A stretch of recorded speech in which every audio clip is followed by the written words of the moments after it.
Do you want to talk about some hockey? More importantly, do you want to talk about some Vegas Golden Knights hockey? Because here on Vegas Hockey Hub, we are going to be breaking down the lines for the Vegas Golden Knights. You know, we have gotten a sample size, a few games now with the Vegas Golden Knights organization and with the upcoming games that are going to be happening with your Vegas Golden Knights. We wanted to take this video and go line by line and talk about what is the lines, who's going to be on it, and if there's any notable situations that are happening maybe in the future involving those lines. We'll talk about the forwards, we'll talk about the defense, and then we'll definitely talk about the goalies because there is a lot to go over there. So we're going to be discussing all of that here on Vegas Hockey Hub. And if we don't want to talk about that, I mean, I guess we could talk about Dodgers postseason baseball. I mean, being here in Vegas, the Dodgers are everything on the baseball side. But, you know, until then, we are going to be talking about the Vegas Golden Knights. But we are going to have a quick commercial break, and we will be right back after this message.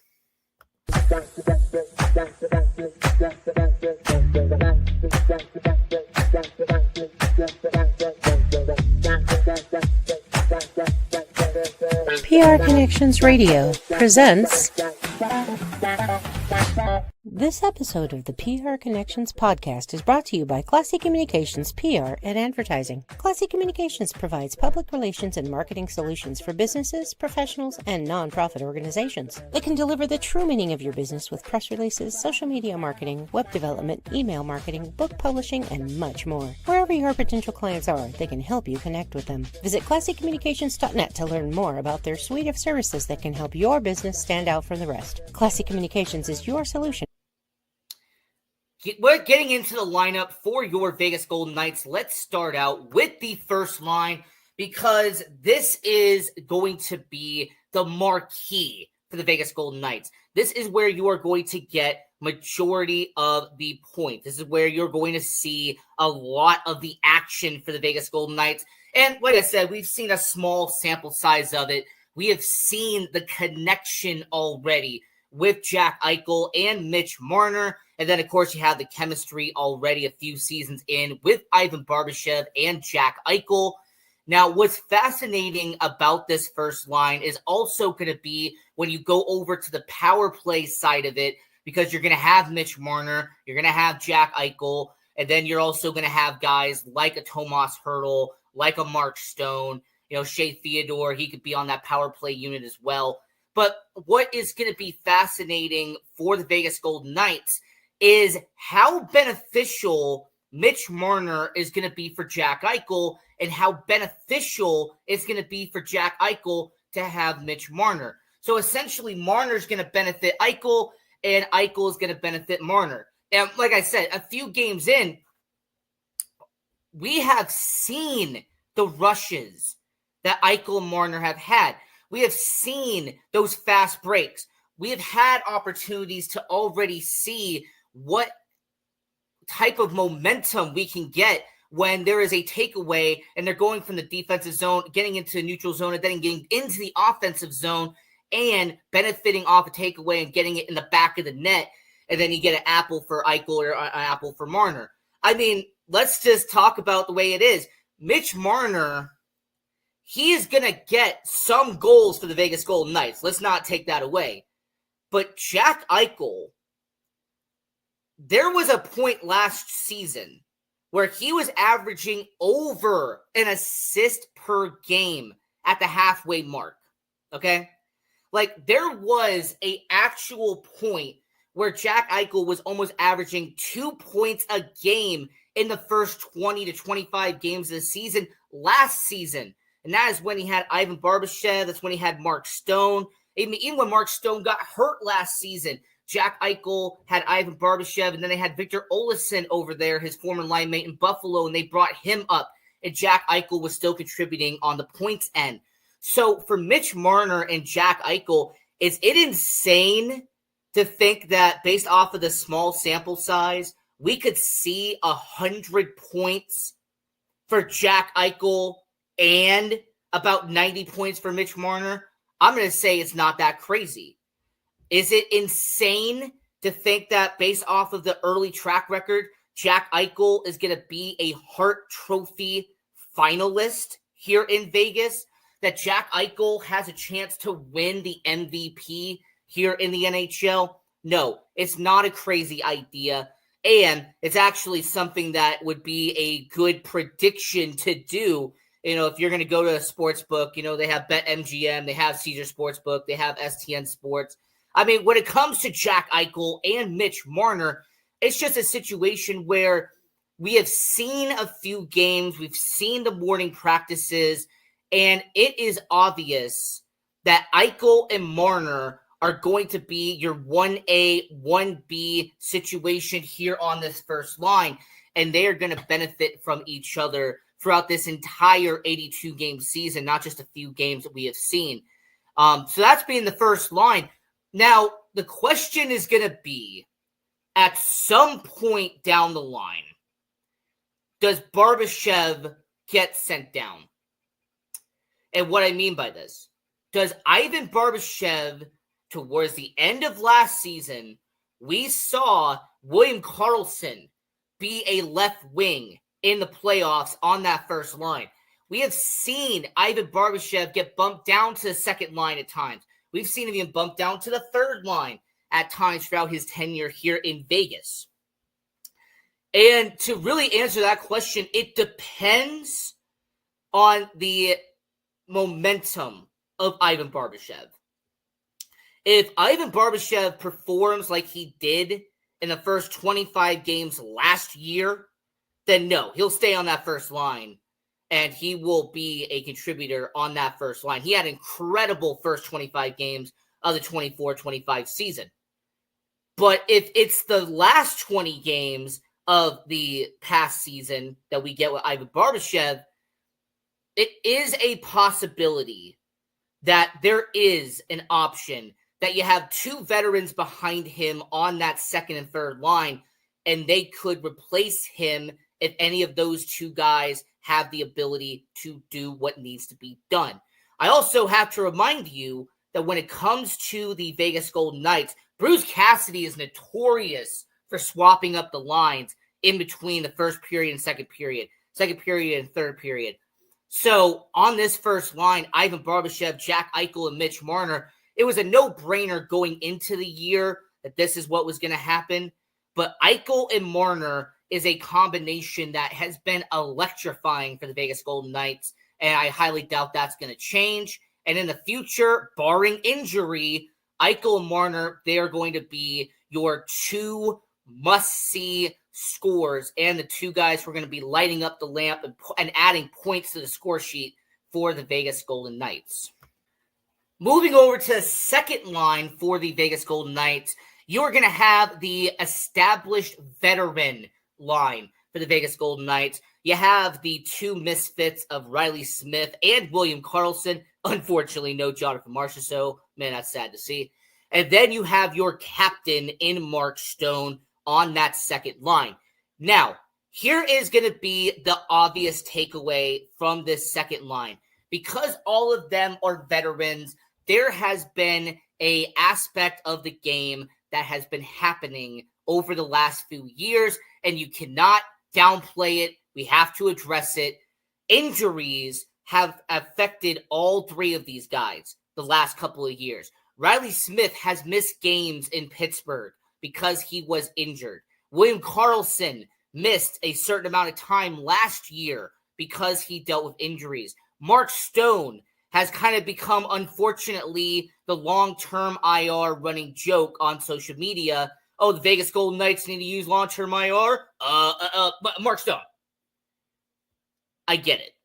They have the tendencies to get injured, all right? It's the most grueling sport, the most gruesome sport. This is where injuries rack up. It's the game of hockey. It's the most physical sport that you can play. I will fight that with anybody. The hockey is the sport that is the most physical, and the wear and tear is insane in the sport of hockey. Now, if there are no long-term injuries, if there is no situation where there is a guy who's going to be out for months on end, this could be arguably one of the best second lines in all of hockey. I mean, William Karlsson is only a few years removed from having that 30-goal season and having near 60 points on the year. That was just a few years back. Riley Smith has been a contributor, someone who passes the puck and gets it to the right person, regardless if it's running the point, in the slot, getting it near the crease. Like, William Karlsson and Riley Smith spent all those years as a tandem with the Vegas Golden Knights. I mean, that's the amount of experience that you cannot beat in the NHL. And then Mark Stone being your captain, just as good defensively as he is offensively. And this is someone who, very similar to Jack Eichel, he can average a point per game and even at times have more than a point per game with the Vegas Golden Knights. So just like that first line where Jack Eichel and Mitch Marner, those are going to be your 190-point players. This is your 60 to 70-point guys. All right, Mark Stone can get you 60 points. William Karlsson has shown in the past he can get you 60 points. Riley Smith, very underrated. As a matter of fact, that's the sweater I'm wearing right now, the 1-9, Riley Smith. He is somebody that when he is healthy and plays a full season, you can get 50 to 60 points out of him with the Vegas Golden Knights. So this second line is going to be the contributor of the Vegas Golden Knights. The only way this changes is because they have those tendencies to get injured in the past couple of years. If Karlsson gets injured, Tomas Hertl, he'll take his place. If Riley Smith gets injured, you could see a Brandon Saad take his place. If Mark Stone gets injured, then you're going to have a Pavel Dorofeyev come up onto that top six and start to play there. So overall, that second line is going to be a contributor and a consistent, goal scoring and point system, goal scoring, assists, point getting for the Vegas Golden Knights. And that second line is going to be very useful for your Vegas Golden Knights. The most intriguing line of the Vegas Golden Knights, the line with the most potential here in Vegas, is this line 3. Because you have two established veterans in Brandon Saad and Tomas Hertl. Tomas Hertl, the power play quarterback, a guy who racked up so many power play goals this past season that he was a beneficial member of the Vegas Golden Knights, really helped them out in the middle to the end of last season. And we understand that the problems he had in San Jose have pretty much been non-existent here in Vegas with his potential and his success that they have had on the power play. Brandon Saad is a contributor. This is a guy that when you bring him in to be on the middle six, you know what you're going to get out of him. Chicago had it. St. Louis had it. I mean, this is a guy in Brandon Saad who has been well established a decade into his career in the NHL. And he is a good player to have on that line. But the breakout star of the Vegas Golden Knights, a guy who is going to be Skorofeyev and racking up goal after goal after goal after goal, is Pavel Dorofeyev. Now, I want to keep this in mind. He is a free agent next year. The Vegas Golden Knights have not paid Pavel Dorofeyev yet. And when it comes to the Vegas Golden Knights organization, just know that every goal he scores, his value is going to increase. Understand that if Pavel Dorofeyev finishes, let's say, top 5 in goals, or let's just go insane here, okay? Pavel Dorofeyev gets 40 goals on the year. You're telling me that he wouldn't be worth $9.5, $10 million if he is racking up 40 goals? I mean, we saw him at the 30-goal mark last year. I mean, Pavel Dorofeyev and Tomas Hertl were two of the best goal scorers Vegas had the previous year. Jack Eichel was on there as well. And like I said, small sample size, but so far, he has been the most impressive player the Vegas Golden Knights have had in this small sample size we have seen in 2025. So, Pavel Dorofeyev, the main argument against Pavel Dorofeyev is that, he doesn't get a lot of assists. Okay.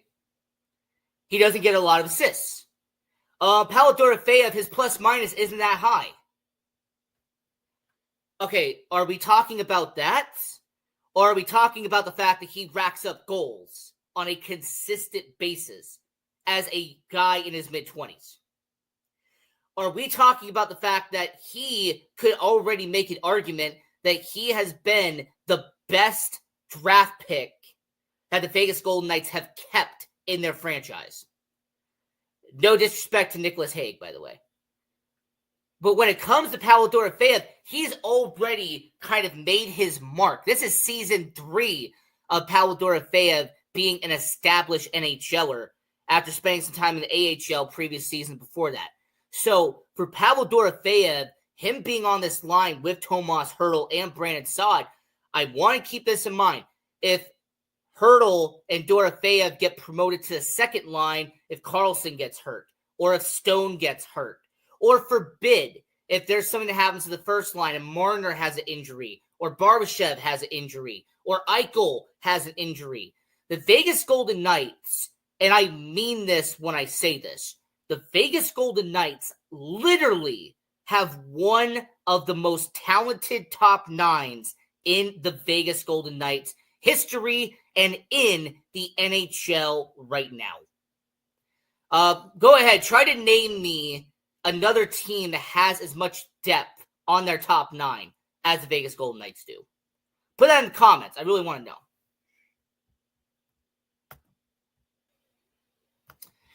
And the fourth line, there is 2 guys that are obviously on here who we have seen for a couple of years. And then we have the newbie, kind of a new face to the Vegas Golden Knights, but an established veteran, and that is Mr. Nashville in Colton Sissons.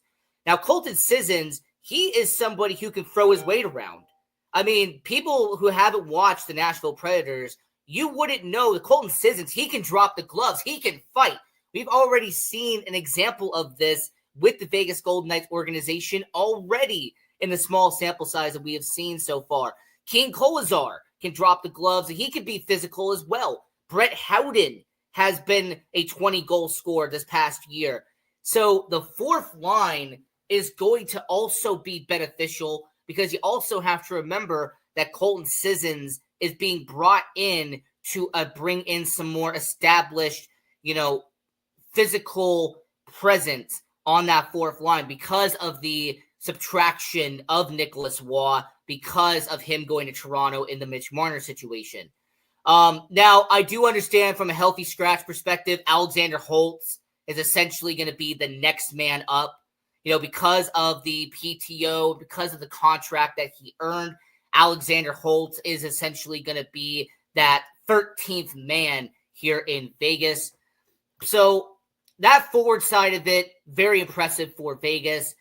Defensively, there really isn't much that we are going to be talking about that's a big of a shock to anybody. Brayden McNabb, Shea Theodore, they have been a constant for the past couple of years. We've had the Noah Hannafin and Zach Whitecloud.